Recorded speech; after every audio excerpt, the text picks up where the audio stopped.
নাটক, সিনেমা, নাচ, গান এসবই শরীয়ত বিরোধী। এটা ধর্ম সমর্থন করে না। বাবার কথাই ছিল ইগা নাটক করবো, ইগারে জবাই দিয়ে দেবো।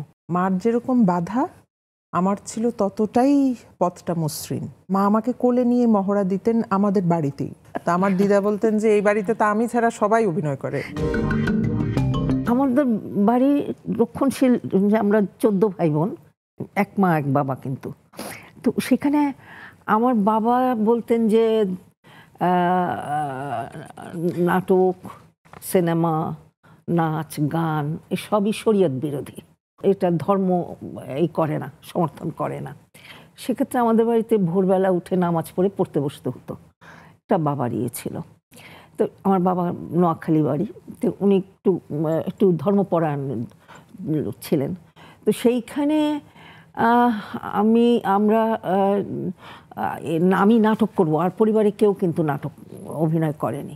আমার প্রবল ইচ্ছে ছিল করার, কারণ আমার ভাই শহীদ মুনীর চৌধুরী, উনি নাটক লিখে লিখে আমাদেরকে পড়ে শোনাতেন। এবং আমার প্রথম নাটক কিন্তু ওনার নাটক, একতলা দোতলা নাম।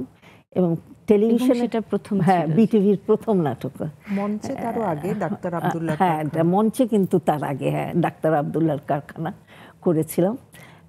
ওটাও ওইভাবেই কিন্তু ওটার মধ্যে দিয়েই আসা।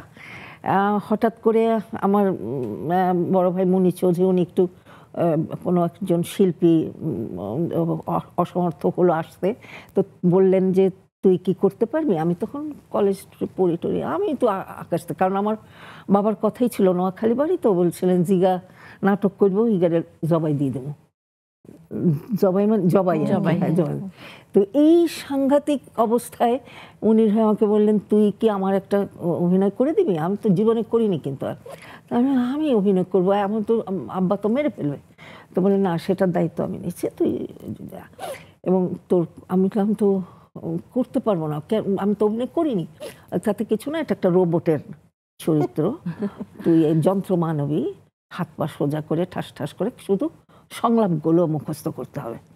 আমি আমি কিছু বুঝি না, জানিও না, আমি করে চলে এসেছি। এবং আমার ভাই মানে একেবারে দারুণ খুশি, এত সুন্দর অভিনয় আছে, আসলে কিছুই তো অভিনয় করিনি, আমি ওটা এসেছি। এবং আমার বাবা টের পাননি। এইখানে প্রথম সার্থকতা।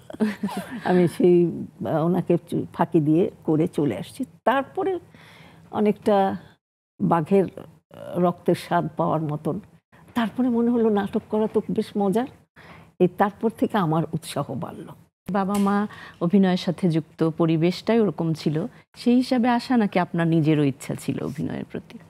মার অবস্থা আর আমার অবস্থাটা একদম উল্টো। মার যেরকম বাধা আমার ছিল ততটাই পথটা মসৃণ।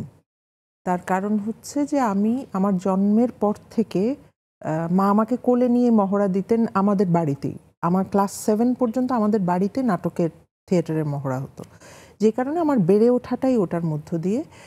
মা বাবার খুব ইচ্ছে ছিল আমি যেন গানটা শিখি, দুজনেই খুব গানের প্রতি আগ্রহী ছিলেন। আমাকে বহুবার গানের স্কুলে ভর্তি করা হলো, আমার তানপুরা কিনে দেওয়া হলো, শিক্ষক রাখা হলো, হয়নি, কোনোভাবেই হয়নি।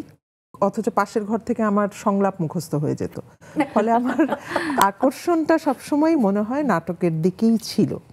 কিন্তু মার একটা জিনিস খুব স্ট্রং একটা স্ট্যান্ড ছিল, মা চাইতেন যে আমি যেন বুঝে অভিনয় করি। মা না বুঝে অভিনয়টা পছন্দ করতেন না। তো যেই কারণে মা দিয়েছিল যে অ্যাটলিস্ট 12 পাস করতে হবে, HSC, higher secondary, intermediate pass না করে অভিনয় করতে পারবে না। এটা একটা জায়গায় মার একটাই খালি রেস্ট্রিকশন ছিল। তো আমি তারপরেই থিয়েটার স্কুলে ভর্তি হয়েছি এবং পরে থিয়েটারে জয়েন করেছি।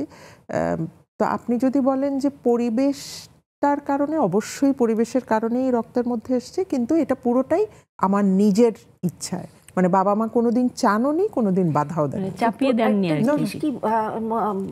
মানে অনেকে জানেন না, সেটা হচ্ছে আমার শ্বশুরবাড়ির সবাই কিন্তু নাটক, সিনেমা, থিয়েটার এগুলি করতেন। আমি আমার বাপের বাড়ি থেকে যতটা একটা বেড়াজালের মধ্যে থেকে বেরিয়ে এসেছি, আমার ধারণা ছিল আমার বিয়ের পরে আমি বোধহয় আরও বাধা পাবো। কিন্তু সেখানে না পেয়ে দেখি যে আমার শ্বশুর অভিনয় করেছেন, আমার ভাসুর এখানে বাংলার প্রথম ছবি চলচ্চিত্র, সেখানে অভিনয় করেছে। আমার কাকা শ্বশুর তিনি অভিনয় করতেন এবং আমার শাশুড়ি আমাকে গল্প শোনাচ্ছেন যে কত যে শাড়ি ছিঁড়ে ফেলেছে এরা, পর্দা টাঙিয়ে ধুতি পরে ইত্যাদি ইত্যাদি। এবং গল্প শুনেছি যে বাবাদের লক্ষ্মীপুরের বাড়িতে যিনি কাজ করতেন উনিও রাত্রে যাত্রায় অভিনয় করতে যেতেন। তো আমার দিদা বলতেন যে এই বাড়িতে তো আমি ছাড়া সবাই অভিনয় করে।